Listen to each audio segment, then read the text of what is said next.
Hello' everyone, আজিৰ টপিকটো অলপ বেলেগ কাৰণ ইয়াত না কোনো বিজেপি এজিপি কংগ্ৰেছ কাৰোলৈ খেল নাই।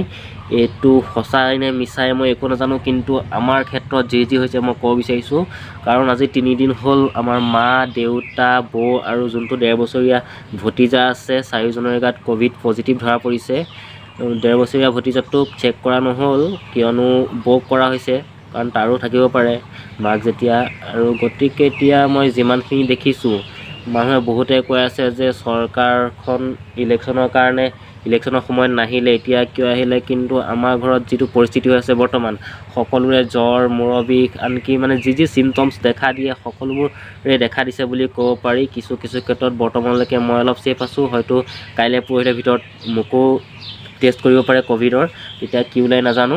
হ'লেও মোৰো ঠিক গাৰ কণ্ডিশ্যনটো ইমান ভাল নহয়, এতিয়াও চৰ্দিটো অলপ আছে আৰু মূৰটো মাজে মাজে বিষাইছে। আৰু কথাটো হ'ল কি, এতিয়া বহুতে হয়তো ভাবিছে নাই ইলেকশ্যনৰ কাৰণে চাগে এইটো ভুৱা প্ৰচাৰ চলাইছে, ইলেকশ্যনৰ পাছত বিহুত আহিছে, ইলেকশ্যনত কিয় নাহিলে বা ৰেলীত কিয় নাহিলে, এনেকৈ বহুতে হয়তো কথা উলিয়াব পাৰে। কিন্তু আচল কথাটো মই যিখিনি দেখিছোঁ আমাৰ ঘৰত, কাৰণ ৰাতি যেতিয়া মানে পেচেণ্টকেইটাৰ কঁপনি উঠে, জ্বৰ উঠে, কাহ হয়, গতিকে চিমটমছবিলাক চিমিলাৰ, বোলে একো নোহোৱাকৈ বোলে টেষ্ট কৰিছে তেনে নহয়।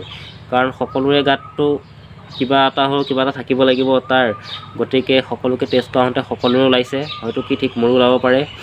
আৰু কি হ'ল, আপোনালোকে প্ৰত্যেকে মাস্ক নিশ্চয় ব্যৱহাৰ কৰক আৰু ছেফ থাকক সদায়। আৰু লগতে আমাৰ গাঁৱৰ যি ওচৰে পাঁজৰে 10 ঘৰ ব্যক্তি আছিলে যিসকল, তেওঁলোককো টেষ্ট কৰা হৈছে, তেওঁলোকৰ নিগেটিভ ওলাইছে আৰু ওচৰৰ এজন সৰু ল'ৰাৰো ওলাইছে পজিটিভ।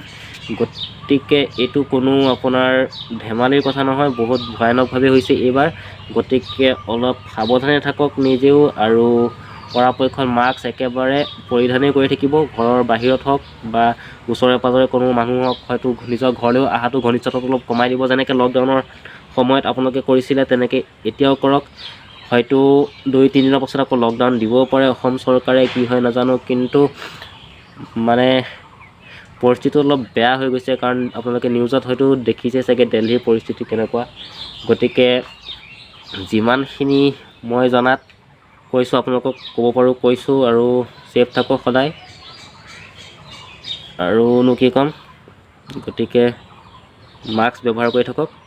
আৰু কোনোবাই যদিও বোলে কয় নাই এইটো ইলেকশ্যনৰ পাছত ঠিক হ'ব বা ইলেকশ্যনৰ ৰিজাল্টৰ কাৰণে এনেকুৱা হৈ আছে, এইবিলাক ভুল নুবুজিব, নিজে সাৱধান থাকক। এইটো পাছৰ কথা, এইটো চৰকাৰে কিবা কৰে নকৰে, এইটো ভুৱা সঁচা মিছা এইটো পাছৰ কথা। কিন্তু আপুনি নিজে সাৱধান থাকক, কাৰণ আমাৰ অসমতহে চৰকাৰে কৰিব বা ভাৰততে কৰিব, তাৰ বাহিৰত যে হৈছে সেইবিলাক কোনে ৰিস্ক ল'ব এতিয়া। গতিকে কথাটো সকলোৱে বুজি লওক আৰু মাস্ক পৰিধান কৰক।